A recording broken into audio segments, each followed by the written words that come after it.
This is Dr. Tami Dean, and you are listening to the Equity Hour podcast. I am so excited to be here with you today. My goal is that as a listener, you leave with new ideas, resources, and actionable steps for your educational community. Let's explore how we can use our voices for equity and social justice today.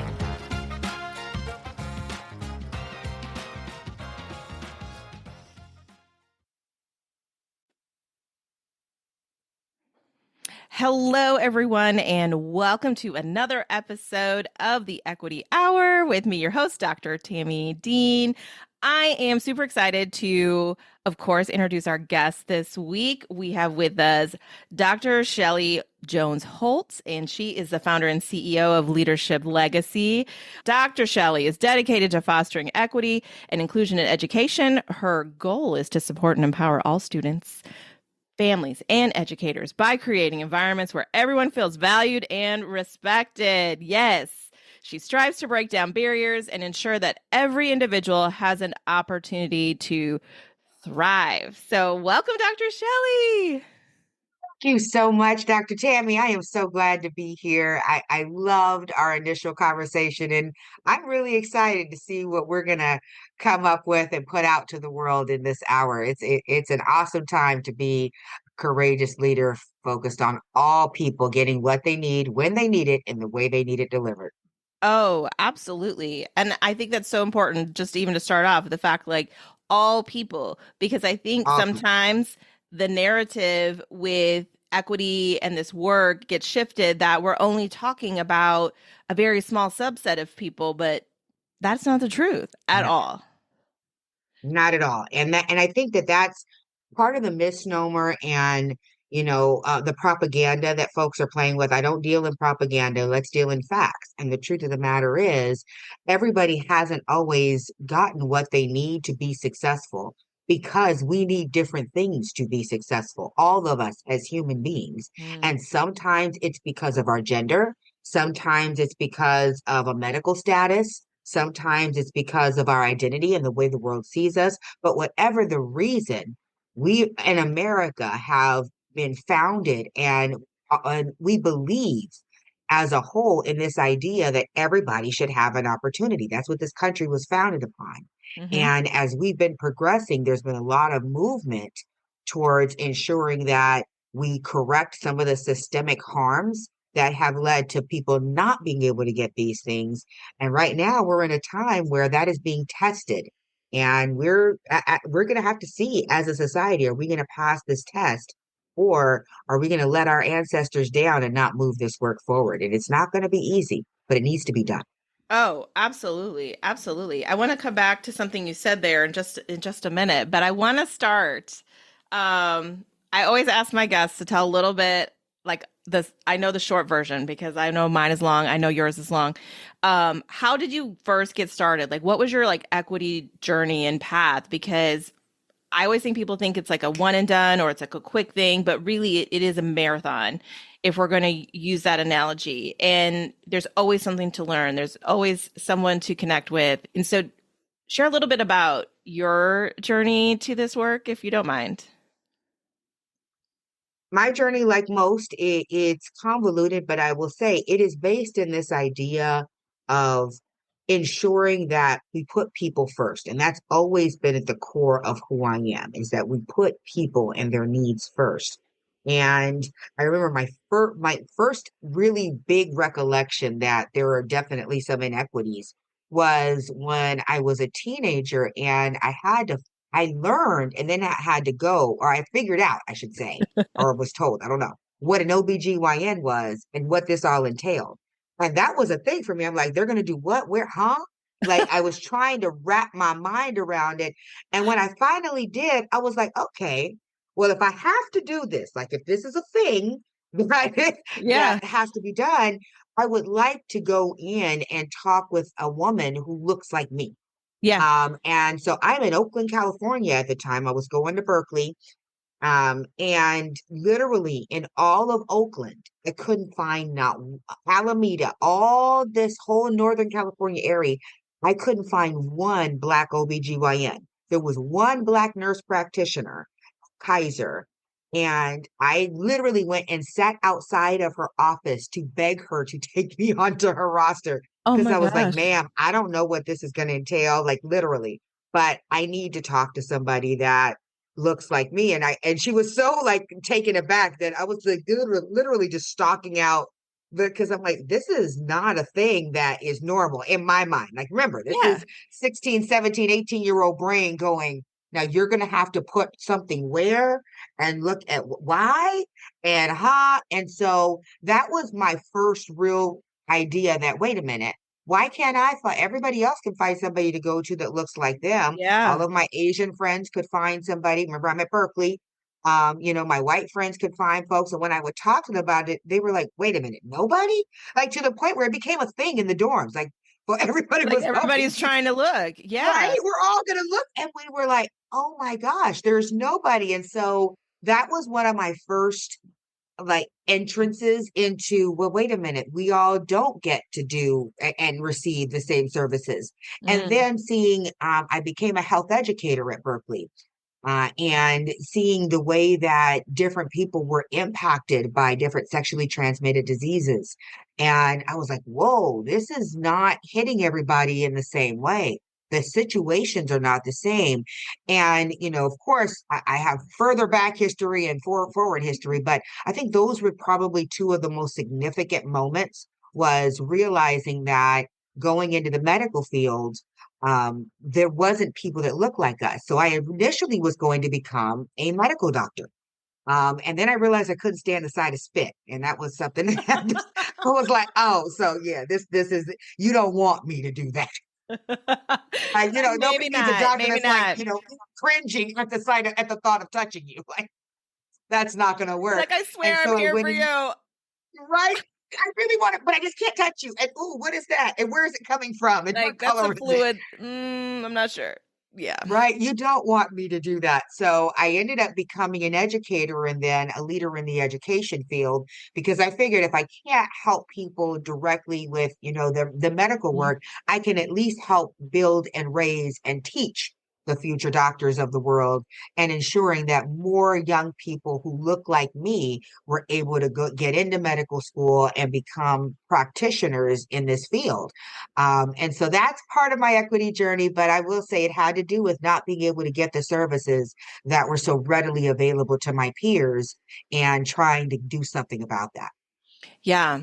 And I think that that's such a good point because if we think about then who influences how do we respond to people, right? Or what research gets funded, That part. or right, how we understand the nuance of who's more susceptible, like back to the diseases you were talking about, Yes, right? If we don't have diversity in those spaces, then we're not going to get the diversity of solution either, exactly. right? Exactly. And also recognizing that in that diversity of solution, what works for some people does not work for other people. And sometimes those differences fall along racial lines. And usually when it falls along racial lines or nationality lines, you don't get an unbiased approach here in America. And that is Mhm. is one of the biggest problems is that we need an unbiased approach to things like education, like medicine, and other public service and public health fields because we are different. Yes, we all may bleed red, but the contents and the makeup and the genetic impact or the genetics that I have are different from anyone else. And that is not just on racial lines, that's on an individual level. When you start looking at different symptomatic diseases and different ways that diseases have hit people, when you start talking about things like epigenetics, which many people are not as familiar with, and how the trauma that hits people can impact your DNA and therefore travel from mother to child. And when we think about the impact of epigenetics, if it only takes one generation to shift your DNA as it did with survivors of the Holocaust, imagine what's happened with those who have survived the American enslavement that Mm. was, foundational to this country. One generation with our Jewish brethren, we saw genetic impacts that lessen their ability to handle stress and trauma. What do you think happens after 400 years and 25 or 30 generations? And Right. so the idea that yes, we are all human beings and we have the right to have opportunities is a very basic one. It's one that most people say, yeah, if you work hard, you should have the opportunities. But the reality of what that actually means and looks like in practice, and what that means for having to look at your practice differently. As a teacher, that's where I decided to go into. I had to teach my kids differently. I had kids that came in that spoke different languages, some kids that came in that had learning differences, some kids that had familial trauma and weren't eating in the morning or didn't have, clean clothes and, these basic necessities. And though every one of those types of children are going to learn differently. It makes sense that they would also need differences in other things going all the way to the medical field and the workplace. And if Hmm. we are abandoning or misunderstanding or misinterpreting this idea of equity being getting people what they need, we become part of the problem. And so Yeah. I'm just glad that we're continuing this conversation, even amidst some of the pushback that it's getting. But let's be honest, progress has always gotten pushback. Let's I not was like, this is pretend not new. I keep this saying is, this to people. I was oof, like, look, this is not new. It may be a little more in our face for those of us that did not grow up in the civil rights era, right? But but it was all in it's, everybody's faces for quite some time, right? This pushback is not new. It maybe went under, I won't even want to say under the radar because I don't even really think it was, but it I think wasn't we as didn't in want to your believe it. face. We didn't Yeah. want to believe that it was there. I think we really, and I can confess to this too. Like I want in my heart to believe that we are farther ahead than the civil rights era. And I think that right now it's reminded us, honey, ain't much changed. And I think we had a belief that Mm. it had, Yeah. it had. Yeah. I have so many thoughts right now. Like one of them being, right? Like we there was this idea that we were in this post-racial society because we elected Barack Had Obama. Obama, We had right? Obama. Um, that answer is no. All of this is actually a response to the fact that we did elect Barack Obama because it's disrupting the privileged status that people have become so accustomed to and the Yes, systems that they feel like that they don't even always realize, right? Support them in ways that don't support others. So, yes.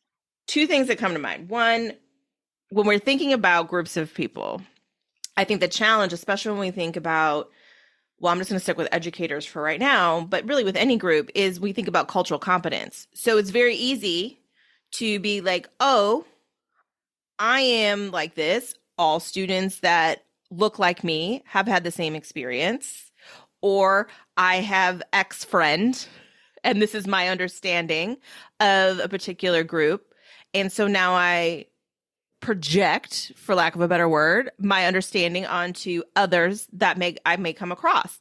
But I think one of the things that you said that was really important is right, like within this broader umbrella, there is individuality for everyone.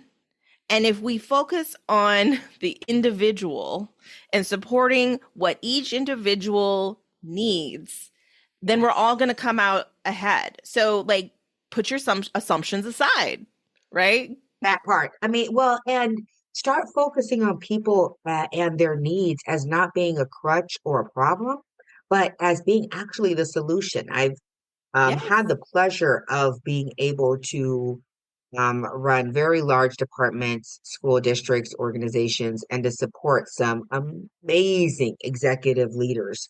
And I think one of the biggest shifts in mindset that successful executives versus unsuccessful executives have is that they see those differences in needs and their abilities to function and operate in the gifts that people bring as assets versus that need to be cultivated and built and nurtured versus deficits that need to be handled or put away or set aside. Yeah. I mean, we are in an era right now where a lot of our young people, and well, I'll say people of all ages who are blessed with autism are all of a sudden now in a space and place where we can acknowledge that there are many people with autism that are absolutely brilliant. And Oh yeah. simply because they may not have the same the social prowess, if you will, to be able to navigate some of these spaces in certain ways as we expect them to, doesn't mean that what they bring to the table isn't extremely valuable and necessary. And so we're going to have to work through some of those social norms, those quirks, those things that, people do that are different. And I think we're seeing this, especially in the AI era and in the technology era that we're in, where we're saying, hey, you might not have the social skills and um, I'm being very stereotypical simply Hmm. because that's what my son, who is blessed with autism, his thing is the social skills. So that's what I'm most familiar with. But I want to be very Yeah. clear that it's an entire spectrum and there are all kinds of different, I call them quirks because that's what I see them as, is they'll have quirks and ticks and challenges that we have to work through that make them a bit different, that make interacting with these young people a little bit more of a task on the part of the Yeah. person that's interacting. Like, I got to figure out what's going on here. But in the end, when you look at the benefit, because of they think and operate so differently from the rest of us, that's exactly what we need to solve some of the complex problems that we're Yeah. about to face or that we Absolutely. are facing. And I think we're seeing an era right now where people are not sure how to deal with our neurodiverse population, but they're recognizing like, but we need to because that person over there that may have all the social quirks knows how to work some things with computers that most of us may not even have the Yeah. synapses or the patience, if you will, to deal with. But we're also seeing that there's an ugly side to this that we have to curtail in what we're seeing that's happening next to our government, and that we know Elon Musk is definitely on the spectrum, but it can also go to a very shadowy side.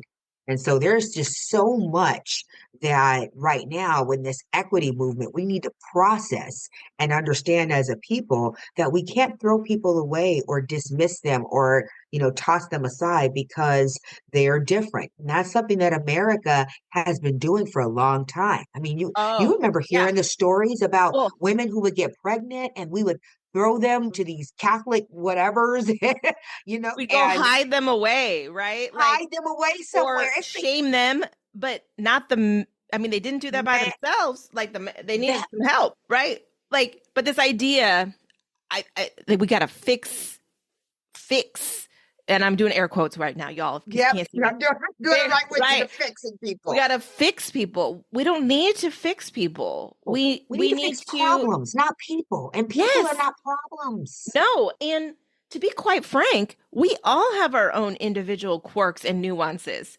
right? And I mean, also, who says that this is the way we need to move through the world, right? When we think about who has power in setting social norms, right?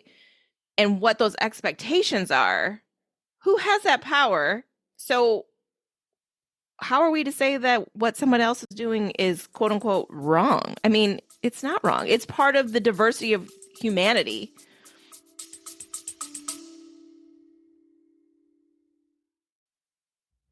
Quick pause. I've got something powerful coming up that I want you to know about. This summer, I'm hosting 2 free webinar series designed to support you wherever you serve in education. For classroom educators and instructional coaches, I'm launching Equity at the Core: Practical Strategies for Everyday Teaching, a 3-part series starting June 19th that gives you tools to plan, connect, and respond with equity from day one. And for school and district leaders, there's Leading for Equity: Systems that Serve All Students, another 3-part series built specifically for those shaping policy, culture, and systems. That series kicks off June 23rd. All are free 45-minute sessions and are designed to be practical, powerful, and immediately useful. You can register right now for all of them, one of them, whatever fits in your schedule, by clicking the link in the show notes, visiting dragonflyrising.org, or heading over to Instagram and scanning the QR code. Let's keep growing together. I'd love to see your name on the list. Yes, but it's also I mean, I think that sometimes when those differences fall along cultural lines, Mm-hmm. we struggle. And what you just said made me think of I am falling in love with this young lady, Jasmine Crockett, who is just showing out like no other. And so Yes. my oldest son is in law school right now at University of Alabama, right? And we have these wonderful conversations. And about a month ago, I we got on the phone and she had just done something that she had just told somebody about themselves in the best ways that Black women always do, right? And I'm just so excited. I'm watching her. I'm like, go ahead, baby. Just yes. Yes. I mean, like you make me want to come to Texas and vote wherever you are just to make sure that you can continue to do what you're doing Right, because right. she's disrupting the system. Well, he and I had a very interesting conversation, and he's like, "Mom, like one of a few of her professors that she had in law school are also professors at University of Alabama now and are speaking about her." And he said, "Well, Mom, they're saying that, we need to not be like her." And I'm like, "Well, help me understand." He's like, inside the legal field, they're very critical of her and saying that if you want to be heard and you want to be effective, you need not be like her.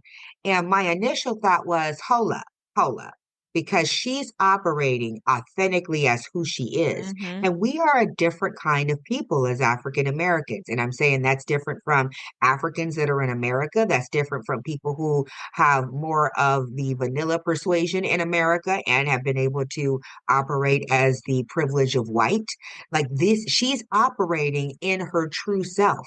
She Yeah. is an educated woman, but she's also one who's not going to sit here and play these little games that you all like to play to maintain power. She is speaking her truths and speaking truth to power. She's accurate. Unfortunately for them, she's often right. And that's, messing with folks right now because it's like, well, yeah, she's right, but she's not saying it nicely. I'm like, But whoa, whoa, whoa, hold up. I'm gonna need you to, I'm gonna need us to roll back yeah. this idea. And I'm going into this idea of the social norms, this idea of being nice and being polite or whatever that is that we want to say. Let's be honest, that has not worked very well. Polite people in history have not often made change and created difference. And and he said more than just polite. I'm Well, very yeah, much that's that like paraphrasing. well-behaved women rarely make history, right? But again, polite. Polite is code for silence. Like, so she's Plus, like it's navigating professional. two As areas, like right? As a woman, right? And then as a black woman, right? In a place where she can have her voice. And that makes people so uncomfortable. It really does. absolutely. Like, or It- she asks a question and it's a valid question. I mean, I'm sure you've experienced this. I've experienced this. Someone's like, "Well, I would like you to use your voice for positive instead of, pushing back." I was like, "It's a question." Asking a question isn't inherently negative. But if Your you are answer to it, though, uncomfortable with me asking the question, that means I've probably hit on some truth that you don't want to reveal. and I think that we need to distinguish. I love the fact that you use the word uncomfortable because you're uncomfortable with it. It does not mean you are unsafe and therefore need to be on the defensive. Yes. Just because you get uncomfortable and you may not know the answer to the question. You may not, like what that question is implying because it's something that you may not want to face. It's something that is contradictory to who you believe you are. All of this can be true, and you can still be uncomfortable and be safe in the space. And there's a difference, though. And we have misconstrued lack of safety for lack of comfort. And that has caused some huge issues in our society Yeah. because when we are unsafe, we feel like we need protection. Somebody needs to come and save us if we're unsafe. If you're uncomfortable, that means you need to put your big girl panties on or your big boy pants on and Yeah. deal with whatever is in front of you, even if you may be unsure how or what the result is going to be. Those two are very different situations. And saving people from uncomfortable situations is what has gotten us this far in this mess that we're in. We're saving people from having to answer the hard questions. Let's answer something like, What if epigenetic trauma has had an impact on Black bodies and Jewish bodies? How is that same trauma of beating, raping, lynching people for generations? What has that done to your DNA? What has that done to your ability to feel empathy? What has that done to your ability to see the world through different perspectives? And Mm, could that be an issue that is not something for the minoritized to deal with? That is something for the larger population, the dominant group, to deal mm, with. If it's changed my ancestry, what's to say that it hasn't changed yours? And yeah. these are uncomfortable topics and conversations for folks. Whereas when I say have the epigenetic conversation about what's happened to people who have been harmed, we can have that conversation, even though it's a little uncomfortable, folks can Yeah. engage in it. When we start talking about the people who have done the harm and whether or not, because the question I ask is, if you have this kind of history, if you have this kind of DNA in your body, are you fit to lead? And are you fit to lead people who you or your ancestry have traditionally seen as less than human? What Mhm. work should you be doing before you step into a position of leadership, especially of diverse communities? See, these are conversations, again, they make the power structure very uncomfortable, but they're not unsafe. You just Yeah. might not like the answer you got to give. Yes. I Yes. know. And no, 100%. And I think a way for people that are new to the work or are trying to think about how this applies to them. In uncomfortableness is where growth happens. If you aren't uncomfortable, you're not growing. So if you start a new workout regimen, Here we right? go. Which Right? I need to. I admit I need to. I'm in that space. Girl, you are speaking my language. Look, I started Pilates in February and I am in love. Okay. So, yes. Okay. So I'll just use myself, right? Like I'm 100 days into my Pilates journey. There are some things that I can do pretty well, but then they make some small tweak or I learn some small new thing and it's uncomfortable. Oh, My muscles are uncomfortable. But the change happens when I push through the uncomfort to get to the next level. And I have to continue when the next uncomfortable moment or feeling comes, continue to push forward. And I think that is how you can think about this work. When a moment of uncomfortableness comes up, hold on, right? Like, push and through. push through, and you're going to learn something. You're going to move to the next, level, for lack of a better word. That's where this work is a journey, right? I've been doing this for 25 years. And I won't say the conversations make me uncomfortable anymore, but I am willing to, when I learn something or something is brought up to me that I didn't know, right? Yes. Because you can't know Oh my everything, gosh. right? Dr. Tammy, you are speaking truth to life in every way. I mean, I didn't really talk too much about this, but my main job now is as an executive leadership coach. And one of Yeah. the things I say at Leadership Legacy Consulting, we do the journey to liberation, which is what we say is that this journey that you're on to liberation, which is a higher level, a deeper level of freedom. Because Yeah. freedom is one thing, that's just taking the shackles off of your body and what's physically impacting you oftentimes, or the legal pieces, the politics. But liberation is freedom of the mind. When your Mm, mind is finally free, you're in a whole nother level. And one of the things that we say in our work is that the courageous leadership that you seek, and courageous leadership, which is our signature program, is courageous means to push through fear, leadership being to serve. You have to push through fear if you are going to be of service to others. And the courageous leadership you seek is on the other side of the discomfort you covet. yep. And so or the comfort you covet. And Yeah. so you have to push forward through that discomfort. I'm going to say that one more time. The courageous leadership you seek is on the other side of the comfort you covet. And when we stop coveting comfort and embrace the experience of discomfort, because oftentimes Glenn Singleton speaks about this in his agreements for courageous conversations about race, that if we can truly get to a place where we experience discomfort, I mean, and let's be honest, we don't like to be uncomfortable. I mean, like No. we have fans, we have, water bottles, we have cushy seats. We do all kinds of things so that we are not uncomfortable in any way, shape, or form, right? But it's through the discomfort that the growth happens. It's through the discomfort that you realize what you're really capable of. It's through the Hmm. discomfort that you realize what you feared was going to break you actually help make you. Like these are the things that you realize. And if you are always sitting here trying to push back the discomfort. And that's one of the challenges, and I'm just going to say it out loud. It's one of the challenges of Eurocentric culture is that Eurocentric cultures have traditionally um, celebrated just success, but not necessarily the journey or the struggles within Mm. that success. They celebrate what it is that the image that you're supposed to project, but not necessarily all the struggles that created that image. Whereas many collectivist cultures, whereas African American culture is more of a collectivist culture, we actually celebrate the struggle. We want to put the issue in the middle of the room and have everybody talk about it. We Yeah. want to see like all the ugly sides because that's where we know we can see the growth. Like, oh, you went through that, and you still, okay, that's inspirational. Whereas oftentimes in Eurocentric culture, it's, well, don't tell them the struggle, don't tell them how hard it was, just show that you did it, right? And you overcame. Hmm.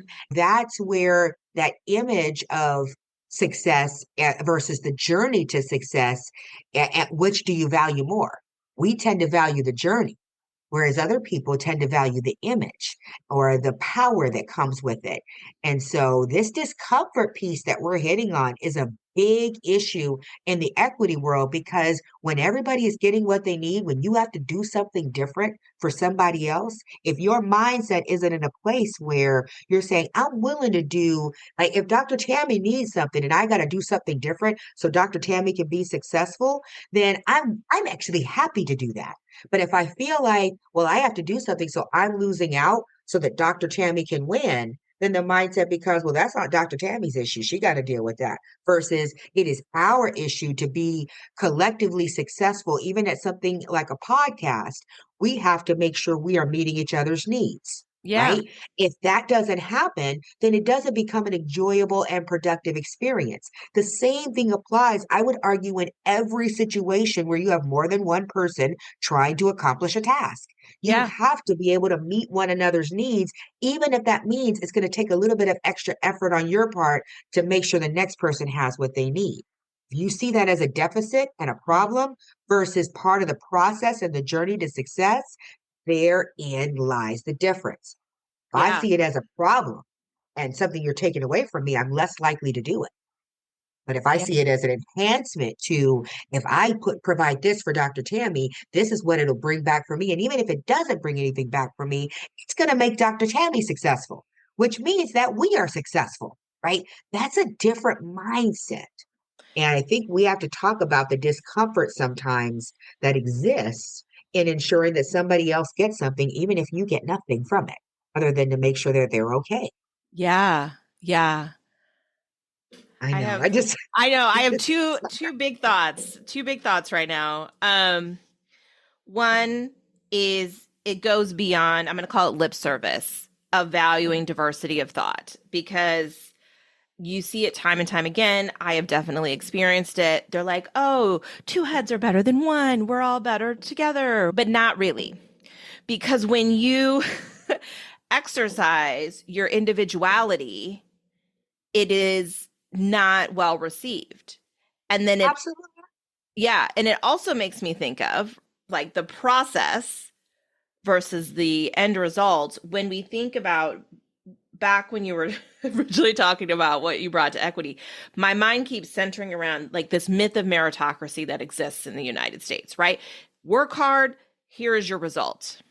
And it makes it seem like lots of people work hard every day.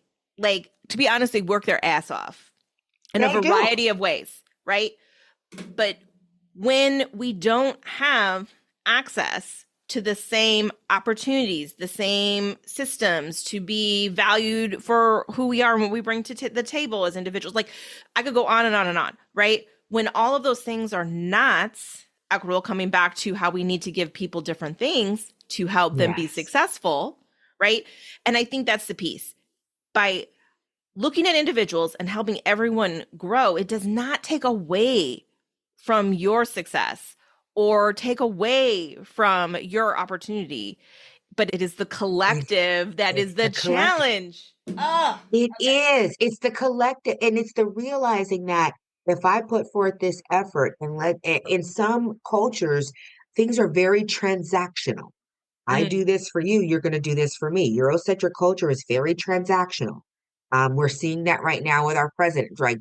Traveling all over the world doing God knows what. I'm not even going to try to get into that. right. But it's a very transactional piece that Mhm. is happening.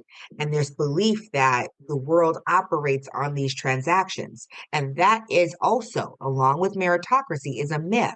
The world does not necessarily operate on pure transactions. When you look at countries that have been able to successfully do some things, and I'm not saying that I shudder to say any country out loud because literally when I say, yeah, look at China, look at Japan, look at or people will point out all the negative things. I'm not saying that there is any society on the planet that is ever so perfect and doesn't Right. have its problems. There are all kinds of problems in all kinds of society, America included. Yeah. But my point is that there are some cultures that have figured out that, if we work better together, if we work harder together, then we can be able to push forward. And I'm not saying everything has to be done together. What I am saying, though, is that when you look at going back to what I was saying around Jasmine Crockett and being Mhm. able to show up authentically. When we look at sometimes what I started to do after my son told me that at the university, they were discouraging them from being more like Jasmine Crockett, which to me I was just totally taken aback for a moment. I'm like, why would they be teaching young people to not speak up when they see something wrong? Like, how does Yeah. that operate, right? And I started to really think about the fact that it's not always what she is saying that's bothering people. It's the fact that one, she is saying it, and it's the fact that two, they're not sure how to interact with somebody who is putting it out there in that way Yeah. and is not and is unapologetically and unabashedly moving forward in her critique of what's happening. And when you're not, and I hate to say this, but there's a certain intelligence factor as well. When you have not had to work as hard to get to a certain place, when you have not had to be as educated to be in the same space, when you come up against someone like that, when your path has not been one that Yeah. has been filled with having to know and do some of the things that she had to know and be able to do, that woman is brilliant. And that messes Yeah. with people.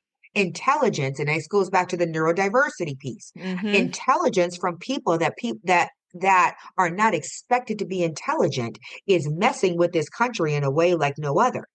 And when we look at the fact that Black women are the most educated demographic in the United States of America right now and have been for some time, that doesn't fit the mammy narrative that she's supposed to be at home suckling, having babies suckle on her.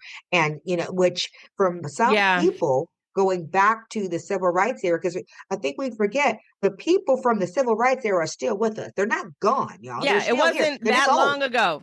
It was not that long ago, right? And so these are the same people who would look at a Jasmine Crockett and think that she was supposed to be somebody's wet nurse. She's supposed to be somebody's maid. She's not supposed to be sitting up in Congress telling people about themselves. That's where we got to figure out, yes, we Mm. have people in our society that need to get what they need when they need it and the way they need it delivered, which is my internal definition of equity, the one I work with my clients and people. When we look at who needs what in our society, we don't think of people who are from the dominant culture needing to have equity. When you look at who needs something in order to get into a battle of wits with a Jasmine Crockett, you got people like Marjorie Taylor Greene who are literally unarmed. Like you don't have the level of intelligence to be able to compete with somebody like that. And yet you're in the same space and you've been told all these things and you don't understand this idea of how to work together. And where I'm going with this is that, yes, we need equity for our minoritized populations that have not had an opportunity to Mhm. achieve levels of success. But something we don't often talk about is there also needs to be an equity movement for our white brothers and sisters who have not been forced to have to operate, haven't been forced to have to be educated, haven't been forced to have to be the best in a space in order to move forward. They've been moved in other ways that now when you get inside of a space with someone who has had a different journey to the level of liberation that she has reached, and you're trying to compete with that, you're literally unarmed. And I think that what we're not really talking about is we're moving more towards that.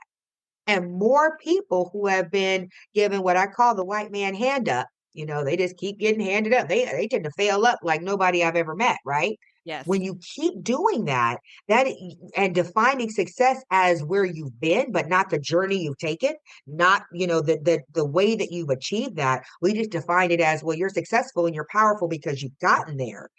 That is where the problem is. And we think that the people that need the equity and the opportunity are those that are minoritized that have had the education. And that's not the case. The people that now need to go back and rethink how they're being educated are those that have been provided these opportunities without necessarily earning them in the ways that others have had to. And this is going to cause a rift in our society that we're now seeing the beginnings of. And this is what gets me excited because I see it and go, oh, yeah.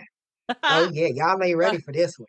Y'all ain't No, ready for a no, line of Jasmine like, Crockett. Because no. Well, and we she's got just the new version AOC, of Maxine Waters. right? We got AOC, we got Kamala Harris, right? And they Honey, they advocate. coming. It's servant leadership. It's what true leadership is because Yes. leaders advocate for those that they are in place to lead, right? So, and they think it's about them as a person, and it is not. And Girl. look, and when we think about, I think you're hitting a very, very important point when we think about equity in how people are educated. Because let's be honest, the elite or well-off white population has consistently, time and time again, benefited from this privilege of upward mobility without having to show the ability to execute. And bringing in lower socioeconomic white persons, they still need equity. Like, I think one of the most interesting things about like rolling back all this equity is like white women in general, specifically, are realizing you are part of this journey. Like, if you all think, like, I am not that old, but when I was born, women could not have their own credit card. What? Heart. Well, Like, and I kid you not, like when we look at that, and here's the other thing, and I know this is going to strike some chords, but we have not thought in our society about white people operating at a deficit. yeah. They don't like that. That's something that people like, well, what do you mean? Like, it's always been this idea that this is the standard, but I'm gonna push back on that.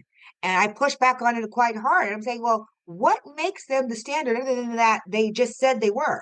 Like, even with our current president, he's walking around here, Oh acting my like a God. king because he's saying he's a king. And then just saying that, right?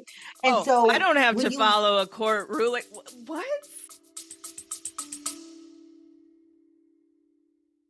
Interested in learning more about equity coaching for you or your educators? Sign up for a free connection call with me, Dr. Tami, to discuss a personalized plan. The link is in the show notes. I know it's like, all right, well, let's see how this all pans out because you're seeing the systems that have been created here in America stretched in so many ways at the same time. This is why I say it's a very exciting time for us. Two things, John Hope Bryant, who talks a lot about finance, he said, like right now, if we especially as a minoritized community, this is going to be the time period where we can level the playing field. And AI is our friend, y'all. I'm just saying, like, we need to be able to come up with these beautiful ideas, figure out a way to, I don't know, AI power them, whatever they call it these days, right? And be Yes. able to move forward because this is going to be the largest, they're saying right now, still the largest shift in wealth that we're going to see in this country. And what we're seeing right now in our politics is the pushback to that movement. So there's a Yeah. need to really, double down on this. But Obama pointed out something really, I'm sorry, former President Obama pointed out something recently in a speech that he gave. I forget where it was, but he pointed out that we've got to be careful with how we look at even the gifts that we receive. We talk a lot. There's a talk right now that Trump gave me a check. People say, oh, they told COVID, Trump gave me a check because Trump put his name on the actual checks that he handed out, Right. right? But let me come back to when Obama provided money to get us out of the recession, when President Joe Biden did give out checks, guess what they didn't do? They didn't put their names on. They Right. didn't put their names on them because it wasn't about them. They operated more in this servant leadership mindset that this is about helping the American people. This is about making sure that we're able to push through hard times. This is not about a political stunt to make sure that my name and me and I and etc. And we're facing an era in leadership where we're seeing that even those who are in these spaces that have not elevated based on merit, that have not elevated based on, having earned the positions and having earned their degrees, having earned their education, and the intelligence is showing. Those that are in those spaces are now forced to have to go into, I'm trying to say this in the nicest way, but they're having to use less than legal means and Oh, less than, ethical means to yeah. move forward because they're literally running out of strategy at this point. And at Yeah. this point, the strategies, we're just going to take it and, kind of see what happens. Well, my argument is that this is not going to end well, not because it's not effective, but because when we talk about the least educated of us, one of the things that I faced when I was superintendent of my district, and it was a hard reality pill to swallow to the point where people were getting angry at me for saying it, is that whereas typically people are comfortable if I say, our African American students, our special education students, our English learner students, Yeah. they really need our support. Da, da, da, da, da. My lowest performing group was not African American. My lowest performing demographic was my low income white students. Yeah. And when I had to say that out loud, that we're approaching an over identification of poor white students in our special education programs because our teachers were not equipped with the skills to educate them. And that's been the typical movement, even in education, is if I can't educate a kid, there's not anything wrong with my teaching strategies. It's not that I need to do things differently. It's that there's something wrong with that kid and that kid just can't learn. So they need a special place for them. My Right. point is that when I started to talk about the fact that in Michigan, based on the 2000, I want to say it was the 2007, it might be the 2007, might be the 2017. Forgive me for not remembering my numbers, but it's the PISA test results. What it pointed out was that Michigan was the worst place in America to learn to read if you were Black. It was the second worst place to learn to read if you were white. My point in saying that is that without literacy, without being able to read and understand, you are at a disadvantaged jump off jump. And we're Yeah. looking at third through 11th grade reading scores being the lowest in the nation in some of these places. And now you fast forward to the messaging that they're hearing. They're looking for a beacon of like, somebody give me some relief. Somebody help me. And part of what I see as a fallacy in our equity movement is yes, we do need equity for our minoritized populations. Yes, Yeah. racism is alive, homophobia is alive. Yes. But we also are forgetting that there are people who identify as white who aren't even aware of how much at a disadvantage Yeah. they have been placed. And they're aligning themselves based on skin color and based on these Yeah. belief systems, but not based on what is actually happening. And that makes them I feel bad, honestly, for them because that makes them a very easy and vulnerable target for people who want to use them and then, kind of toss them aside. And we're seeing that right now in Kentucky. What's happened with the tornado warnings not having come out because, of course, we have cut all the people that were supposed to give the Right. warnings. Therefore, now when a tornado hits and kills 18 people, and y'all going, well, what happened? Why didn't anybody tell us? Because they fired the people that were telling them because y'all hired somebody that didn't have your best interests at Oh, heart. But I mean, I'm just saying, when we talk about equity, And we Yeah. talk about getting people what they need, when they need it, and the way they need it delivered. Part of what we need to do in this equity movement, and unfortunately, it's a lot of people of color and people that are allies with people of color that are doing this work, but we cannot forget about our poor white folks because they're being left hung out to dry. And yes, some of them don't make the best decisions, but we got to go back again and look at why that's happening and how that puts all of us in a very vulnerable and dangerous position.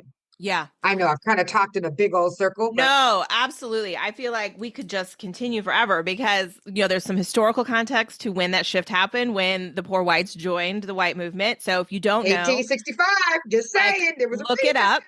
As a literacy specialist, I'm going to encourage you to look at what's happening with literacy and how kids are reading less than ever before in Yeah, schools. So I want you to look at that because I feel like we could go down a whole nother road. And I we know could we're go to, running. girl, I we like, need a look, we could have show. like 2 more episodes, Dr. Shelley. We really, But I know we're I running out might of. need to bring you on my show and we continue Yes, part let's do two. it. And then, because really, like, it's so deep when we talk about the equity movement. And I made a statement the other day in a session and I had to catch myself. But I did double down on it after I said it because a couple people came up to me afterwards and I said, one of the things that we didn't do well in the equity movement over the last few years, especially as we have seen this uprising since Mr. George Floyd was murdered, Yeah. is we didn't bring in our poor white folks into the conversation to talk about their struggles. Instead, they felt blamed and shamed for everything that was going on, instead of understanding that this is for you too. Yeah. And by not doing that, we kind of shot ourselves in the foot, not realizing one, even though we had white fragility and all these books to tell us, but I don't think we really realized how fragile our white brothers and sisters are when it comes to this, not because they're weak. Fragile does not mean weak, folks. Fragile Yeah. just means that the understandings around this are so complex that we've got to manage the emotions as you learn Yeah. because there's a lot of emotion that's going to come as you start to realize that this system that you believed in actually has not had your best interests at heart. Yeah. And that's Yeah. very hard for folks that I've fought for this country, I've done this for this country, right? And I get it. I'm with Yeah. you on that, but I need you to look deeper. I need you Yeah. to study a little bit deeper and realize. And when we realize that, and I realized this big time when I got to Michigan because of the auto industry being there. Remember, I'm California born and raised.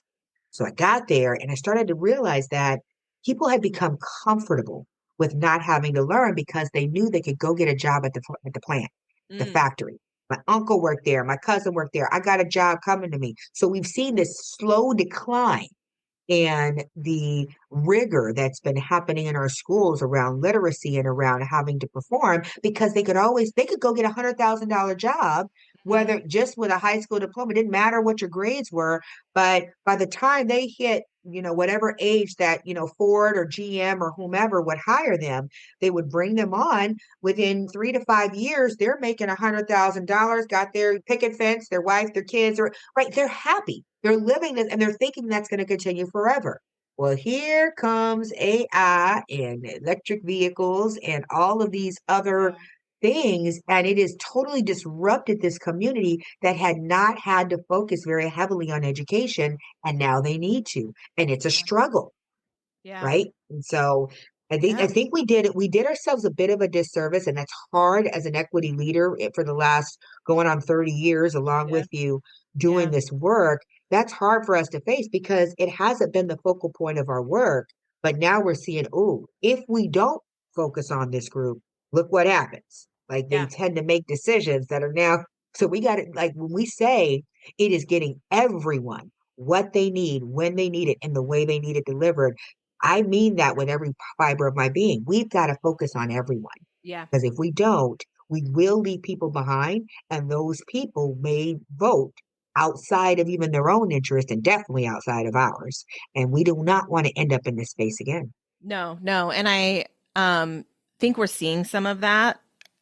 I'm going to call it regret or awareness. Maybe not regret, but awareness coming to light And I around the think it's most followed recent. by regret, though. I think that once they are Yeah. aware, it's like, oh, I actually fell for that. Yeah. Like, oh, I Anyhow, didn't think that was going to affect me. But I think we're seeing that awakening. And I think you're absolutely on point. So how do we in this moment in time in our movement um bring those folks into the conversation, bring them into the movement, bring their perspective Exactly. into what it is we're doing, because at the end we're all going to be better for it. So, We are. And I really do believe that the way that we do that is through focusing on our families and family leadership. So one of the things that I did during the pandemic and some of one of my gifts, we take those strengths, what are the finders and all that. One yeah. of the gifts that I've been blessed with, they call me the sage. I when I did my little thing, they said that you're a sage. I didn't know really what that meant. Um, and I was like, what does that mean? That sounds very manipulative, but okay. But what they describe the sage is that the sage is someone who is so forward thinking. I always get that visionary east whenever I do those assessments. I try my best, even if I don't necessarily do it very well at times. I tend to see the big picture. Yeah. And that's been a gift that I've had, and they called it the sage gift. And so, really, when things started to take a turn right after George Floyd was murdered, I was doing sessions and I started to see a difference in my folks about a year into the work of doing equity post George Floyd. That I started to see folks that before would be kind of sympathetic, all of a sudden getting like almost like racially tired. They're in racial exhaustion because of how much they had talked about it. And they were like, man, this is really deep. This is really big. And it goes to speak to the fragility and the ability to handle as much as as deep as this stuff runs. And when I noticed that, I noticed it and also in my clients that I would talk to, like here are CEOs that have brought me on as their executive coach. And I'm having some serious conversations with them about very personal matters, many of which forced them to deal with the fact that racism and sexism was not only in the homes that they grew up in, but some of them were realizing that it was also in the children they were raising. And that was a harsh reality when people are, Yeah. remember, they're all now at home and they can see and hear and experience some of their beliefs and ideas of their kids or other people around them. And it was almost like an awakening, like, whoa, wait a minute, I didn't think this was actually happening in my kid. And that led me to move my leadership work more towards the family because I even Mm, saw it in my own kids. And so I'm a firm believer that if we're going to make it through this, the equity work has to shift from workplaces and schools because racism and sexism and these power struggles and these social norms that we have normalized and began to idolize, they didn't start at the workplace or at right. school. They started around the dinner tables at home and how we talked about one another, how we talked about people who were different, how we talked about the relatives and all. And when people really started to think about Yeah. like, how do you talk about people at home? And even no matter which home it is, I don't care if it was an Arabic speaking home, a Jewish home, a black home, a white home, a mixed race home, an Asian home, Chinese, Japanese, Chinese, Korean, it did not matter. No matter who I was speaking to, they spoke about how, yeah, we would talk there would be people talking about each other at home. They would hear their parents or they're talking about relatives. They would hear, the N word or the other, slurs, etc. Hmm. I had to even face the fact that even in my own household, like my dad, I love my dad very much, but my dad is an old black man who was raised by an old black man from the South, and they had some Right. opinions and some words Of that course. they Of would use, course. right? Yeah. And so I'm a firm believer that the equity we seek right now is the work that we need to do to bring about equity is at home. We need to really start focusing on how we're leading our families with intentionality. How are we talking about people very intentionally around our children? How are we having conversations about one another, about people who are different? How are we engaging and focusing on our own family leadership? Because right now, everybody's so focused outside. And I know that the results of your family leadership show up at the schoolhouse every day. I could tell you whose family was arguing, whose family had something to eat. I Yeah. could tell you where you went. Your kids are telling all your business, Oh, right? they They're are. showing, And we see all they the telling jokes about all, it too. They're like, right? right? Like all the projects. Yes, Like, yes, yes. honey, if you don't know, we know. Which means that when my kids go to school, their teachers know, kind of what's happening Yeah. in our household. And it just led me to believe that we have to really focus on our family leadership and being very intentional, being very strategic, being very thoughtful about how we're raising our kids and showing them the right ways to talk about people or not. showing them the right ways to interact with one another. Because if we rely on what they're seeing right now in the news or in the media or on the video games or anywhere else, I don't want my kids emulating any of that. I want them to be able to look at that, and that becomes the topic of our conversation at home. When the President of the United States is literally spending time, instead of focusing on bringing down the cost of all the things that are literally killing our pocketbooks, and I'm saying literally something, in a public social media argument with a rock star. Right. Yes. Now, I mean, and you're using words like fool and idiot and oh gosh, like I Yeah. need us to pause for a moment, America, and really look at, regardless of the politics, regardless if you agree or disagree, is that what we want our children emulating and Yeah. seeing as the way that we're supposed to disagree with one another? And I would argue no. And if we don't want that, then we're going to have to take control of that in our own households. So I'm a firm believer that the equity work now needs to start shifting towards the home, and everybody really minding your business, minding your family, making sure that the children that you are raising are not going out here making fools out of themselves and talking crazy to people, or taking advantage of the education that's being provided to them and making sure that they are learning how to read and think critically and analyze and, make all of these different critical thinking decisions that we need them to make. We've got to focus there. And so family leadership, I think, is one of the biggest solutions in equity that has not received as much attention as it needs to. I totally agree with that. And I think we're going to end with that today, Dr. Shelly. I feel like we could just keep on talking for hours, but it has been such a pleasure. And listeners, I'm going to go ahead and put a link to Dr. Shelly's website. So if you're interested in any of the things she has brought up today, you can get in contact with her. So look for that in the show notes. But Dr. Shelly, thank you so much for coming on today. You, Dr. Tami, for having me and letting me just speak about something I'm just so passionate about. What I didn't tell you, I know I told you I was coming off of my uncle's funeral this Yeah. weekend, and this morning is just giving me all the like having that weekend with my Oh, family and then yeah. spending this morning with you. Like it is giving me all that I need to move forward. This time of year for educators is really hard. It's Yes. also hard for us as consultants and supporters. And this morning has just letting me just speak freely about this has been all the therapy I've needed. So Oh, thank thank you. you. And next time we talk, I do want to hear more from you. I feel like I talked a lot, but I needed to get some of that Yes. out. No. It's just Yes. been This is pent up, perfect. and I'm like, oh, we've got to do this. We can do this. We all can do Yes. this together. So I want to thank you for that moment, because it was therapy for me this morning. So thank you all Oh, for listening. Thank you for having me. thank you. Honestly, we talk about servant leadership, and I feel like the podcast is part of that because having conversations with folks like you also fills my heart and my spirit around this work. And the intention here is to let people know, like, you are not alone, right? Like, there are people doing this work every day. They're having these thoughts and feelings and experiences. And I think the more we share and talk about our commonalities and our journey, the better success we're going to have around equity and getting what we need. So thank you again. Thank you. And folks, I appreciate everything that you've done and you're doing. And please continue to listen in to Dr. Tammy's podcast. I think she's got some great things coming for us. Thank you.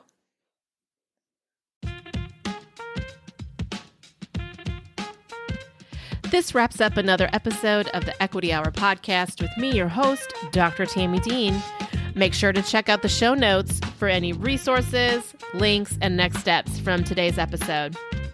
Head on over to Instagram and give us a follow at Dragonfly Rising LLC for more tips, resources, and opportunities to connect. Thank you so much for joining us. And remember, intent is not enough. Action is necessary. How will you use your voice today?